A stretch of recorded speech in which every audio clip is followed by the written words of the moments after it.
The night was thick with silence, broken only by the hum of fluorescent lights flickering above an empty gas station. Officer Rachel Myers stood by her patrol car, the cold wind brushing against her cheeks as she filled out a report. She had been on duty for nearly 12 hours straight, her back aching, eyes burning, yet her spirit unwavering. Policing wasn't just her job, it was her promise. Her father had worn the badge before her, and she had sworn to uphold it with the same courage he had. But that night, behind the gas station, courage would be tested in a way she never imagined. Before we continue, if you believe in kindness, bravery, and second chances, take a moment to like, comment, share, and subscribe to this channel. Your support helps us keep sharing stories that remind the world that good still exists, even in the darkest moments. Rachel had stopped at the gas station just past midnight, a quiet corner on the outskirts of town. She was jotting down notes about a hit-and-run case when she heard the crunch of gravel behind her. She turned. 3 men, rough-looking, with leather vests and tattoos, were walking toward her. Their laughter was loud, sharp, the kind that carries a hint of danger. Rachel straightened, hand resting near her holster, and called out for them to step back. But they didn't. The leader, a broad man with scars crawling up his arms, smirked and said something she couldn't quite hear over the wind. Then, suddenly, he lunged. Rachel tried to react, but one man grabbed her arm, another her shoulder, pinning her against the fuel truck. Her badge gleamed under the harsh light as she struggled, shouting commands they ignored. Their laughter grew louder as they taunted her, one of them recording the whole scene on his phone. She felt her shirt rip, her dignity tearing with it, her mind screaming for backup that wasn't coming. She had handled danger before, armed suspects, late-night chases, even near-death calls, but this was different.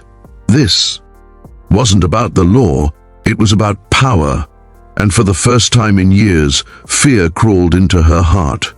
She could smell the alcohol on their breath, hear their taunts echoing inside her head, and for a moment she thought this was how her story would end, humiliated, helpless, forgotten behind a gas station.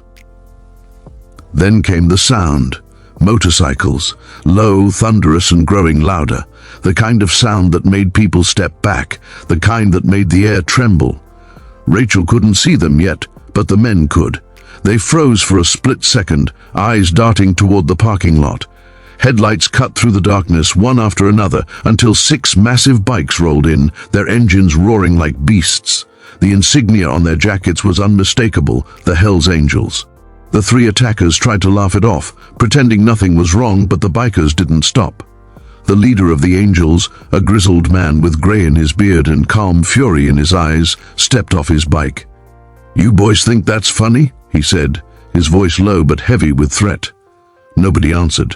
The bikers spread out, surrounding the thugs like wolves closing in on prey. The laughter died. The men who had moments ago looked powerful now looked small.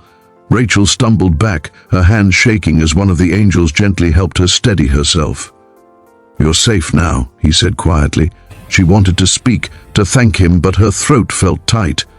Tears blurred her vision as she watched what happened next. Not revenge, but justice. The angels didn't touch the men, didn't beat them, didn't stoop to their level. Instead, their leader pulled out his phone and called it in. Within minutes, local units arrived, and the thugs were handcuffed and taken away under the same flashing lights they had mocked. Rachel sat on the curb, wrapping her torn uniform around herself, trembling not from cold but from the aftermath. One of the bikers handed her his jacket. It was heavy, warm, smelling of leather and engine oil. "You wear that badge with pride," he said. "Don't let scum like that take your strength." His words hit deeper than he knew. As the sun began to rise, painting the horizon in gold and red, Rachel looked at the group of men who, just hours earlier, she might have dismissed as troublemakers. They stood in silence, engines rumbling softly, waiting to make sure she was okay. They didn't ask for thanks or praise. They simply nodded and rode off, their silhouettes fading into the morning light. Later, when the department reviewed the incident, the video recorded by one of the thugs became the talk of the town. Not because of the assault, but because of the ending, the sight of a broken officer being protected by those society often misunderstood. The Hells Angels, the so-called outlaws, had done something extraordinary. They had chosen compassion over chaos.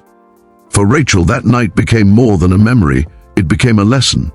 She realized that good and evil aren't always defined by uniforms or labels.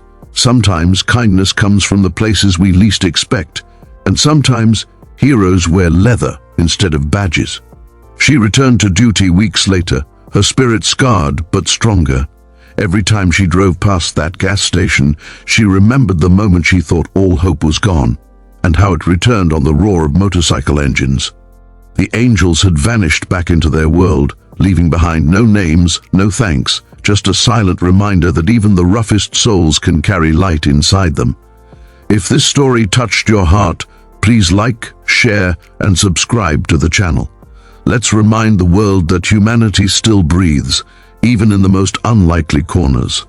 And before you go, tell us in the comments, do you believe everyone deserves a second chance, no matter who they are? Because sometimes the people we fear the most are the ones who save us when no one else will.